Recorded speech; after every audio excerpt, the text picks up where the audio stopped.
with me, Wayne. I'm going to just geek out on you for a second here, Richie, because I got to tell you, man, because I started off on drums and then I switched to guitar. So I have a little bit of base knowledge of what goes on with drums. Okay.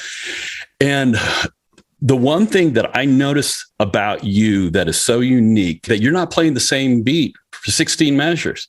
Yeah. You are constantly cooking something new from the beginning of the song to the end of the song.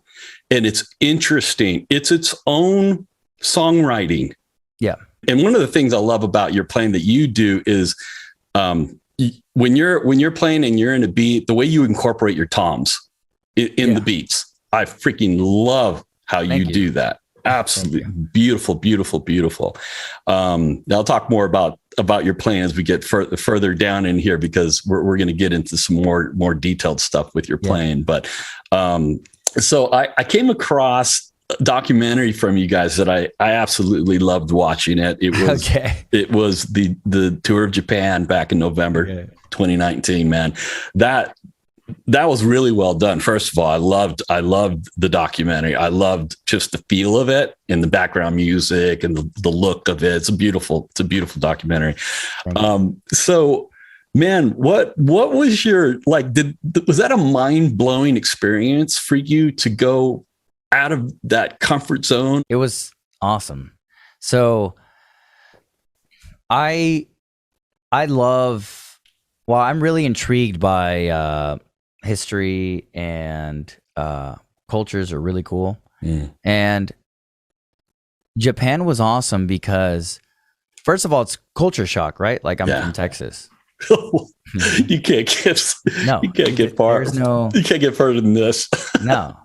So, and Japanese culture is so deep that you have Japanese culture that influences American culture. I mean, it influences the world. Japan is a major influential powerhouse for the world. Like they oh my gosh, we can go and talk about Japan forever. Oh yeah.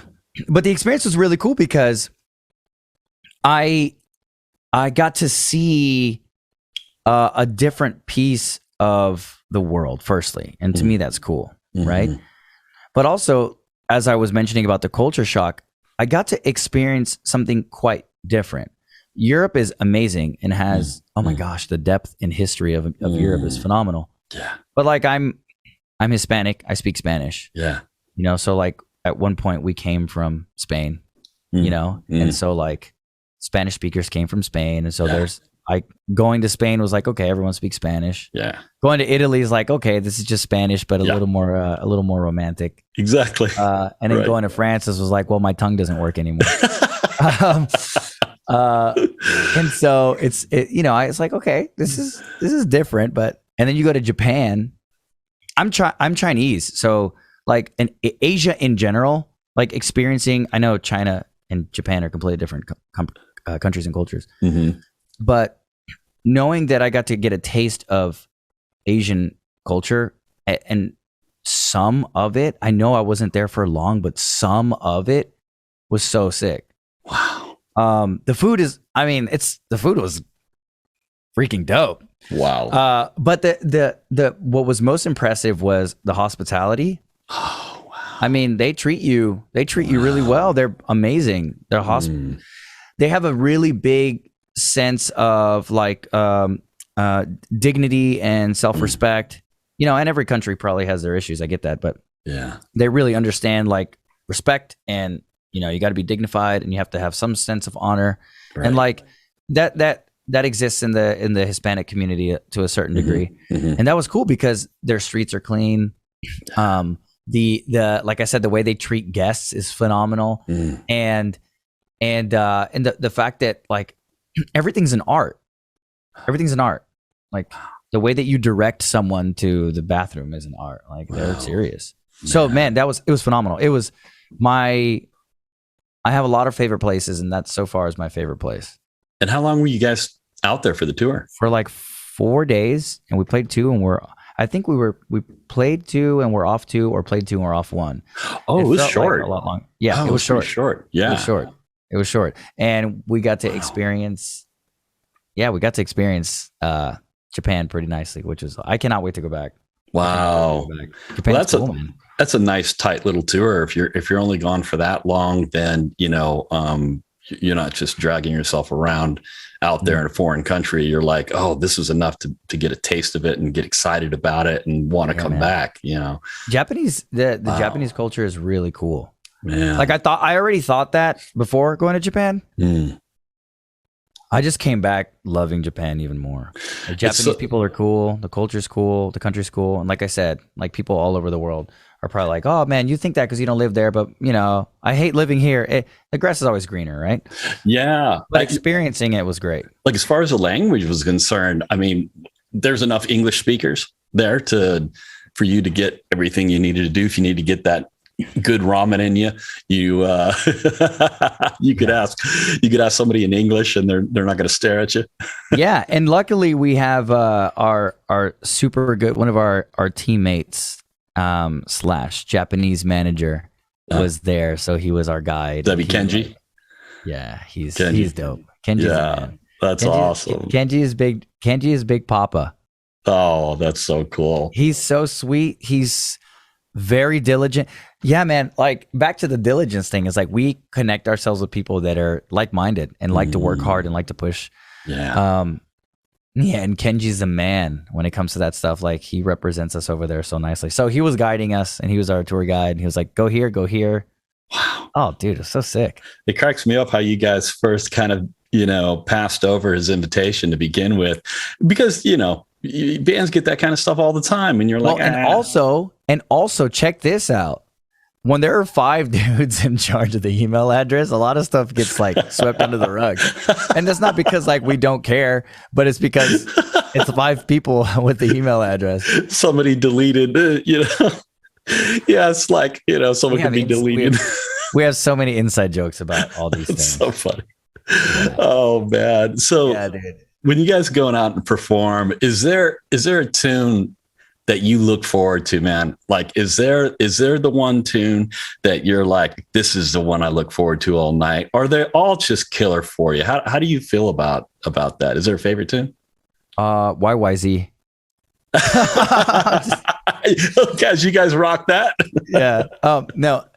So this is interesting because I think if you ask everyone separately, that you may get a separate answer. I believe that. Yeah. For me, I think Adam Bentley and I are pretty similar. All of us are probably similar, but I think Adam and I actually discussed this. I really enjoy Stella. Yeah. I really enjoy it. From the stuff that we've played, because the EP stuff we haven't played live because no one's toured, or at least we haven't. Right. Stella's really fun. And Afterburger. Yeah. Stella and Afterburger, dude. I get to hit things hard. That's all I want to do. I was just telling somebody the other day, my favorite Richie Martinez move. Oh, dude, come on. Quarter note crashes, brother. The quarter note crashes. Oh, I'm like, you're no friend to the forest. You got to break sticks left and right the way you hit. I'm a lumberjack. I'm a short Hispanic lumberjack. Oh my God. Meinl must love you. You must crack cymbals left and right. Although their cymbals are probably pretty damn durable, but they're very durable, and mega shout out to Meinl for being as amazing as they are with me, because I'll go through some cymbals, not a crazy amount, but how much wood would a woodchuck chuck if a woodchuck could chuck wood? Yeah. It's just a picture of me next to that woodchuck. But dude, you hit so hard, man. Do you want to know something funny? Yeah. Look, check this out. I'm gonna grab this. So a big problem for me has always been breaking sticks. Yeah. As you can tell. I'm not trying to just plug a product. I have to share this with you, because all the drummers out there, they need to know about this. These are Fire Grain Pro Marks. Whoa. Okay, so these are not painted, and this is not a gimmick. These are flame tempered sticks. So actually, in multiple different countries, but in Japan, wood is tempered, right? So the process of tempering wood rids some of, from my understanding, rids some of the wood of moisture and allows it to be more durable. And Dude, these freaking sticks, man. I can smash these sticks. Wow. I used to play 2Bs, which are much thicker and heavier. I was going to ask you what size sticks you're rocking. I played 2Bs for a while because they're more dense and I needed something that wouldn't explode on my face. Yeah. And these fire grains, they're 5Bs. They're Rebound 5B fire grains. And if I'm using them, I think it's fair to say that most guys could probably get through like a tour with like 12 of these or something. Wow. Oh my gosh. Are they costing you more? Are those sticks more expensive? Someone's to buy those over the other ones? Are they? Because I would guess they are more expensive. I think so. Yeah. I think so. Yeah. I'm pretty certain that they're I would have to look that up. I don't know off the top of my head. But they're worth it. But they're worth it. Otherwise, you're going to be splitting a dozen sticks a night. So the cost is going to be the same, probably be worse, Yeah. Oh my gosh. So shout out to ProMark for that because that's awesome. They make some amazing stuff. Oh, good deal, man. So yeah. So dude, like nightmare gigs. Have you had any nightmare gigs that you'd love to share? I love stories like this, man. Check this out. My threshold for man, how am I going to answer this? I get to play. This is interesting. I get to play music, right? I get to go out and travel and play music. Yeah. So I try to do my very best at keeping perspective and trying to stay grateful and happy that I get to go out and play. So I have because of that, I give myself a high threshold. Yeah. But like if I were to give you a nightmare gig, oh man. I don't know if it's because I was sick or something, because I don't know. Like on stage, Richie doesn't know being sick. Like I'll just sweat out the fever if I need to. Yeah. So like if you go to a show, unless I'm dying, I'm gonna play. There was a venue. I forget the venue. Very small. Like during our first tour, I think in Madison, Wisconsin. And I hate it. I hated that show. There were like 5 or 6 local openers.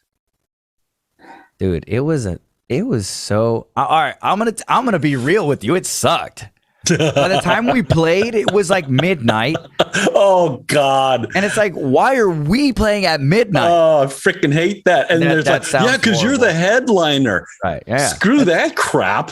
Yeah, I know that sounds so horrible, but it's like, dude, we're on the road. We're paying for like hotels. We're paying for all this. Oh man. All right. Also, I'm gonna throw a little nugget of whatever out there. If you're a local opener. Okay. If you're a local opener out there, gentlemen and ladies who are in bands, don't be asking the band that is traveling through the city that has to take their gear. Is it cool if I hop on your kit? Oh, I'm gonna sound so salty right now. I know if my bandmates watch this, they're gonna be like, "Oh, there he goes again. He's ranting." Look, man, my kit has to survive the whole tour. I don't know. Firstly, right? Like, I don't know you, don't know what's going to happen to my stuff, right? Like, yeah, you're probably not going to like smash it like in the way that I do, but that's my gear. It's like, is it okay if I just come over to your house and just take your bed, Or like, hey, can I take your car to get a hoagie? I mean, I know I live 15 minutes away, but I don't want to have to pack up my drums and bring them. The answer unequivocally from me is no. And I'll be nice about it and I'll smile and I'll say no. Oh my God. Dude, that is rough, because whenever you have 3 local openers, like oh my God, I'm so glad we're not repeating that. That was hard for me, my brain. Oh my God. You have like 3 people moving around your drums. No.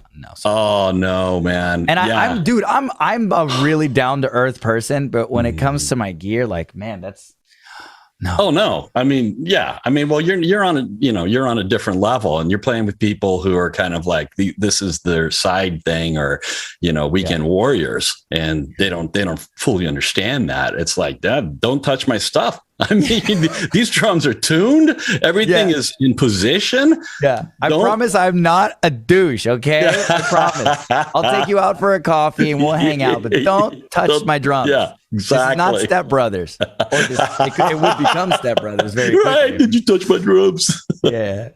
Why are you so sweaty? Yeah. Exactly. That's so good, man. Oh, man. Oh, dude. So, That's so nightmare for me. So getting into your album. So I noticed something. So first album, it's called Arch Echo. Second album, You Won't Believe What Happened Next.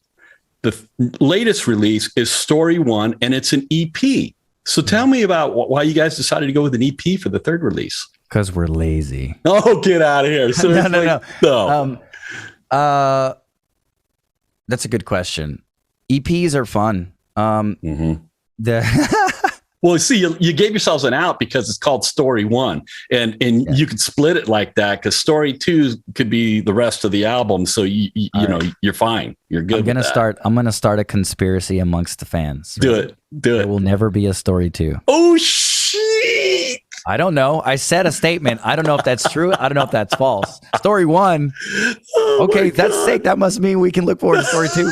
Maybe, maybe not. That's great. There'll never be one. Who knows? Yes, maybe there'll be 3. Ooh, the mystique. The mystique.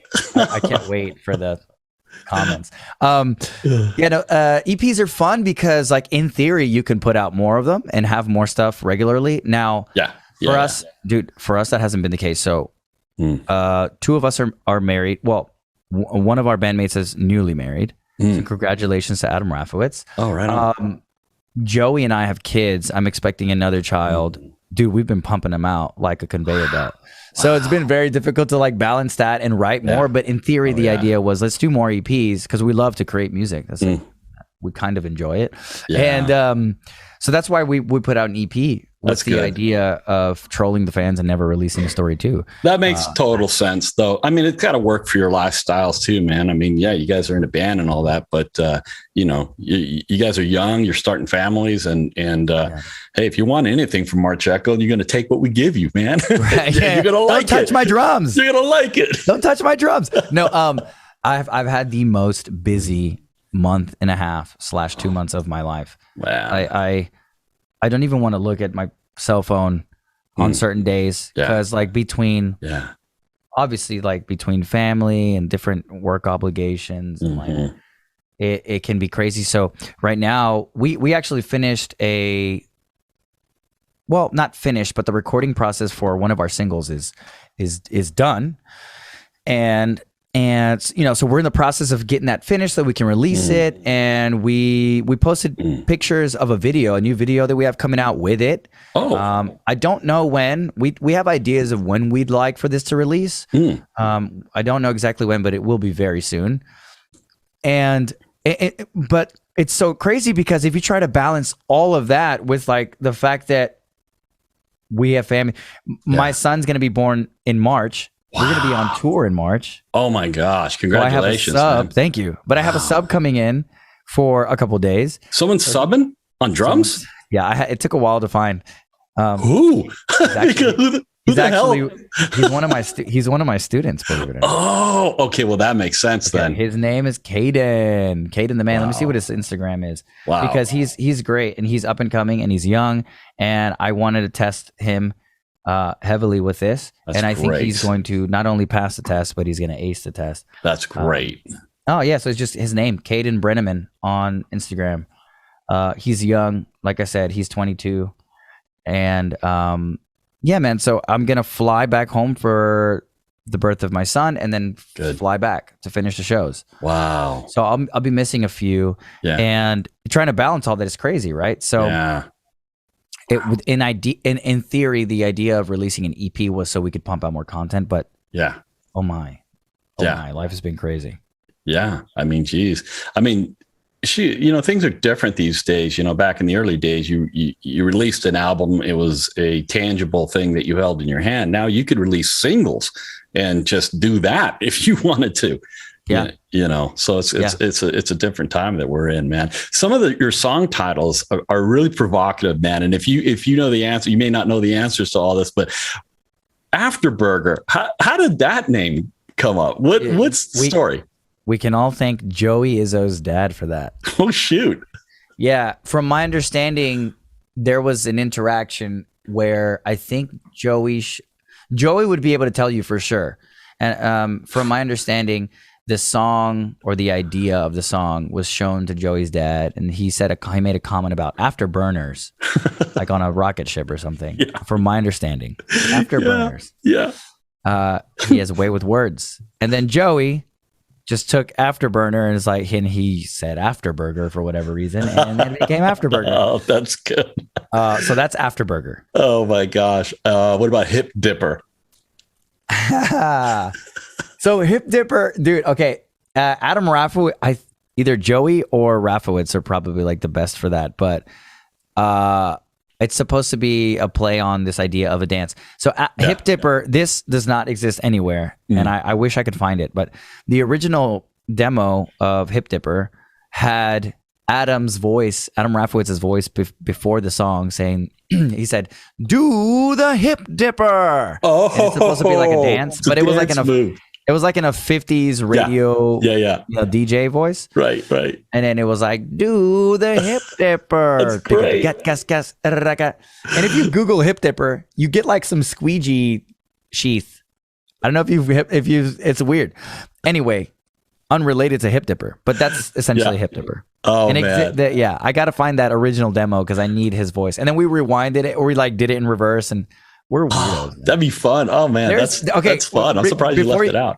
Before you give me the next one, there is a song on our first album. It's our first album? Yeah, it's our first album where I played a drum fill and Joe does a woo. Yeah. So y'all try to find it. It's probably too buried in the track. Oh yeah. Yeah. Oh yeah. But it's snuck in there if you listen hard. We put Easter eggs everywhere. Good. I like that, man. All right, Muck Duck. Muck Duck. Well, the R is amongst the most menacing sounds in the English language. That's why it's murder, not Muck Duck. It's an Office reference. Oh, very clever. Yeah. And then you've got the names of Stella and Aurora. What is the basis of those? I can't. It's so funny because when I put this down in my notes, I'm like, I bet that this has got more behind it. Like my bandmates, if my bandmates were like, if this was a stream and they were watching, they were like, "God, please no, God, please don't let him answer these questions," because I'm the guy that's like, yeah, I'll say what it is and why it is what it is. Exactly. But my bandmates are like, "Oh my God, no, oh my God, no." Shut him up. And because I know they don't want me to say it, the demo for Stella was Stella in Anno, which is Latin for a star in my butt. And we shortened it to Stella. Oh God, that's great! Right, everybody knows now. I love it. And then Stella and Anno. So that's great. A star in my butt. That's awesome. Oh my God, that's hilarious. We shortened it to Stella, and then Aurora. Aurora is just a cool word that we liked. Actually, I don't know if that was the demo name. Some of the song names are actually demo names that stayed or got. Oh. Yeah, there's no but in it, you know. Or potential band names, apparently. Oh my gosh, dude. Let's see if I can do this with my screen here. I'm gonna do a little screen share. I'm gonna get your eyes on something here. Let me see. Let's see. Put my glasses on. I keep taking them off. They're not comfortable, but whatever. Okay. Can you see that? I can't see that. Yeah. That looks like it's me. That is you. And is that a hybrid crash ride? Okay. That is a Bison's dual crash ride. It is technically since it's a 20-inch, it's technically a dual crash ride. But the cymbal is a combination of lathe and unlathe, if I'm understanding that correctly. It's like a brilliant with an extra dry, and that's called dual. So Meinl has a series of cymbals in the Bison's line called the dual cymbals. And so they're very buttery smooth to strike. They have a really amazing attack. They don't have like a strange overtone or anything like that. They're just short enough to where they don't bleed out forever, and they're loud enough to where they cut through the mix, and they sound phenomenal. I love it. Is there a bell? Much of a bell on it? Okay, it's hard to tell from the picture. It's not like. Do I have one? I mean, I do have one, but all my drums are packed up. The bell is not the bell is not like a very ride forward bell. Okay. But most of my crash cymbals, I don't really utilize much of the bell. Yeah. Anyway, but yeah, there's a bell. It just looks a little flat from this angle. I do have a flat china. Actually, I think that china to the right of me might be a flat china. But yeah, that cymbal is I love that crash. That's a cool, yeah, that really grabbed my attention. Is that like textured in the inner ring? Yeah. Okay. Yeah, it's hammered on the inside. Okay. And it's more raw on the inside than it is on the outside. Oh, yeah. Yeah, and then it's like an extra dry type of preparation. Like if you're familiar, anyone that's familiar with the Bison's, like extra dry. It's like a combination of extra dry and brilliant. Yeah, they're great. And the thinner a cymbal is, from my understanding, the thinner the cymbal is, the lower the pitch. I mean, like size obviously affects that, but like more mass adds more of a high pitch, and less mass lowers a pitch. And these are relatively thin, so they're boomy. They're beautiful. Yeah. Oh, wow. So I caught this. It caught my attention, and then I saw that. Ah, yes. Now, I was wondering, did you take two hybrid crashes and make a damn hi-hat out of it? I don't know. Maybe they're 18s, right? Because I think you said those are 18s, but that crash in the other picture was a 20. That was a 20. I have an 18 and a 20. Okay. I use both the 18 and the 20 in my setups. What a freaking monster hi-hat. They're huge. So are you utilizing the different zones as a hi-hat? You're utilizing the different zones? Oh, totally. In general, I actually teach this, or I mention this to my students. I'm really keen on using different parts of the stick and different parts of the hi-hat, because hi-hats are not just things to be struck on the edge, even though they sound great when you do. You can get a very different articulation on these. So, but they're really washy and they're big, and it's a crash cymbal, so it's meant to be washy and big. Wow. One day, if I'm ever fortunate enough to have my own vinyl cymbal thingamajig, it'll probably be hi-hats or something. Because I toured with 18-inch hi-hats, and I'm probably gonna. I was talking to a student of mine. I'm probably gonna revisit that for this tour. I'm probably gonna do 18-inch hi-hats again. That's because they're monstrous. And I've never seen that.